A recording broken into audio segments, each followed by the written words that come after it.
Blog Talk Radio.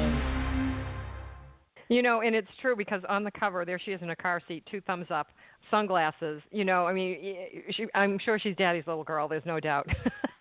Yeah, and to go back to what you had mentioned in the beginning about walking the talk, it's very important for me as a father and also as an author now. I feel I have a responsibility, and I'm sure you've sat in a lot of seminars yourself over the years, and you're big into continuing education as I am, and that really means a lot to me. When I see someone who says something to me or who's preaching something, and I don't use that word lightly, preaching, but when they're sending their message, and I go home, and whether I'm on the internet or I hear it second, third hand, and the person doesn't live up to their delivery, they're not real or they're not authentic, then I have zero respect, and I can't follow. It's very disheartening because I'm so passionate about a lot of things in my life, and one of them is if I find someone who inspires me, I want them to be the real deal. So going back to your introduction, and that's one of the best compliments I could be given and I've gotten, which is,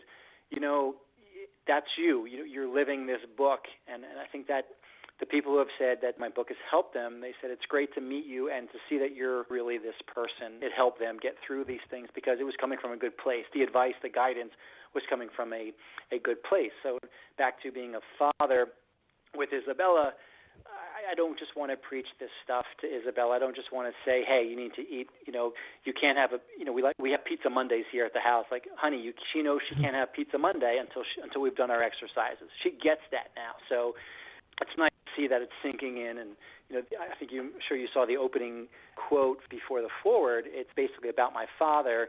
And it's, my father didn't tell me how to live. He lived, and he let me watch him do it. And I really want that to be the way I live and bring up Isabella as well.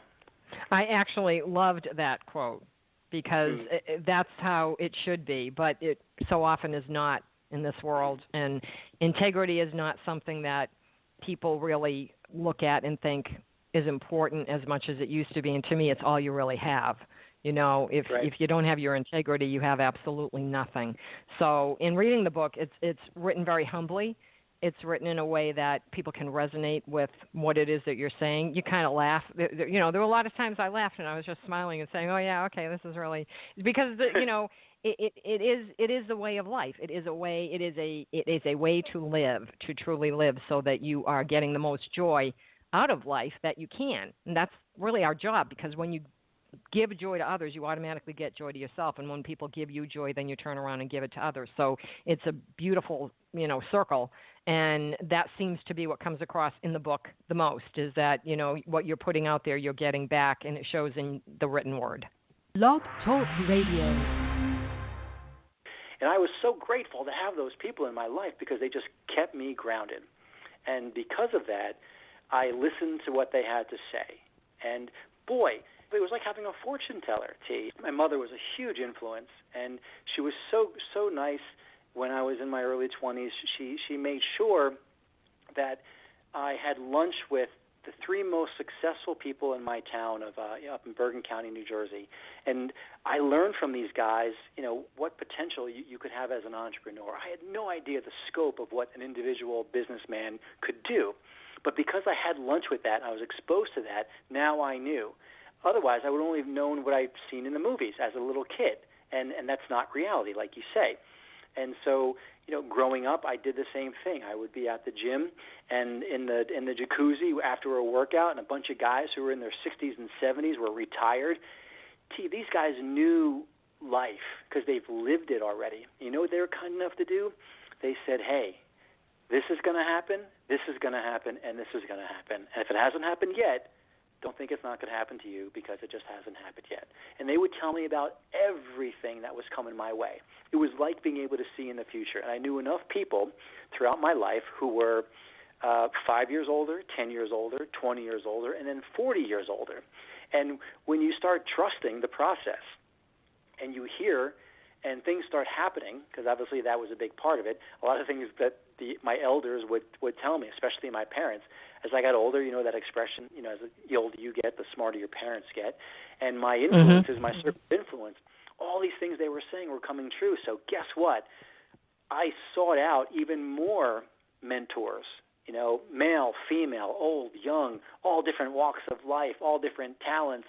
And the more people I met, and I wish I had known you, 25 years ago. I'm sure, we probably would have had a great relationship or mentor-mentee relationship as well, because I just seek out people who are above the norm. They're above the fray of the fake book, if you will, as you mentioned. I don't want to have people who are they're high and mighty when they're typing things and they don't have to, confront someone. I want someone who is real, authentic, and genuine, and if they're kind enough to share with me their experiences, I will give back whatever I can. And then it's a mutually beneficial relationship, and life is good because everybody wins. And I know people say, oh, that's a fairy tale. It's impossible for everyone to win and for everyone to be happy. Well, you know what? That's your opinion, and you're entitled to it, but you won't be on my circle of influence list anymore, because it is possible for everyone to be content and to be satisfied and to find fulfillment. So, again, it all goes back to who you surround yourself with. So I'm with you on that. Yeah, and I agree with you as well, because I think that people. Well, you have there's a whole section on VDPs, of very draining people. I love that. I started laughing because I call them energy vampires. And I'm like, oh yeah, energy vampires. And yes. It's so true. You can. I just recently got rid of an energy vampire in my life. It was just too much, and I thought this person was a friend. And I'm like, wow, I really bought into that lock, stock, and barrel. But then I realized there was a reason for that person being in my life, as is the case with everyone. But usually your most challenging relationships and most difficult things that you go through are your greatest growth. So when and I've learned that, surround yourself with people that inspire you, that motivate you, and that support you. And when you do that, you can learn from them. In this country, we tend to take older people and send them down to Florida, the nursing home capital of the states, and right. we don't revere them the way that they do in, say, China, where you learn from your elders. And by the same token, when you turn around, I will tell people, when I work with children a lot, I'll say to the other people in the room, look at the children. We have so much to learn from them. They have no ego. They are in the present moment. They're coloring. They're sitting there coloring. They're not worried about anything. If you're in the moment doing something you love to do, they're in their joy right now. Just look at them. Look at how happy they are, for the most part, all the time. And until you go over to them and tell them it's time to do something that they don't want to do, they'll fight back for a little bit. But there was one little boy the other day he came over to me and he said, Mrs. Love, I did this wrong. And I looked at him and I said, no, you didn't. He goes, it's right. And I said, it's just a different way to do it. Let's find a way that really works, because this one doesn't. And he said, oh, okay. So he went back, he sat down, he did something, he found a way that worked. And then there was a little girl that was talking to him, and he said, no, it's not wrong. Just find a way that works. And I thought, wow, that was cool. He took what I told him, and he already turned it around and gave it to the little girl. Because when you say to a child, that's wrong, what does that do to them? And even when you say to an adult, that's wrong. And people don't cut people enough slack. So it really is about the awareness and who you can learn from. We can learn from everyone. But when you go to those people, when you have an opportunity like your mother gave you, talk to these three people. I've had a lot of opportunities to talk to, some heavy hitters, and I take those opportunities, cherish them, and thank God as I'm driving home. Thank you so much for that meeting. That was great. That was wonderful. Thank you, thank you, thank you. I can't say that enough.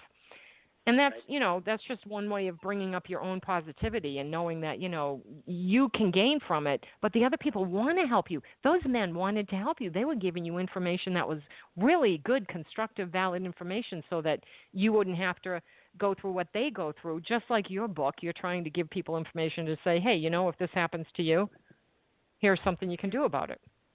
Right. And I felt it was only right, and not to have a guilty conscience about it, but it's like, wow, people really went out of their way, above and beyond, to help me. Mm-hmm. It's just not in my being really or comfort level to just hold on to that and not share it. Blog Talk Radio. One of the things in your book that I loved that you talked about, because I hear this expression all the time and it drives me crazy. Yeah, well, it is what it is. Okay. I knew you were going to say that. I knew you were going to say that. I'm like, it is not. It is not, because until you've turned over every stone and exhausted absolutely every option that's out there, there can be something better. And I laughed when I got to that. That's early on in the book. It's like third of the way through. And I was laughing because people say this all the time. Well, what can I do? It is what it is. Okay, if you have that attitude about a situation, then why can't you apply that to when you're worried about something? Because I love people say, well, I'm really worried. What are you worried about? And they'll tell me. I'll say, can you do anything about it? Is it out of your control? No, it's totally out of my control. Then stop worrying about it because there's nothing you can do. If there's something you can do about it, take action and do it. And now stop worrying about it because you're taking action. Apply the same principle. It is what it is. It's not. Now go further with it and get rid of that worry. But people, oh my gosh, that was hysterical. I read that and I thought, yep, they're not giving themselves the opportunity to explore. Blog Talk Radio.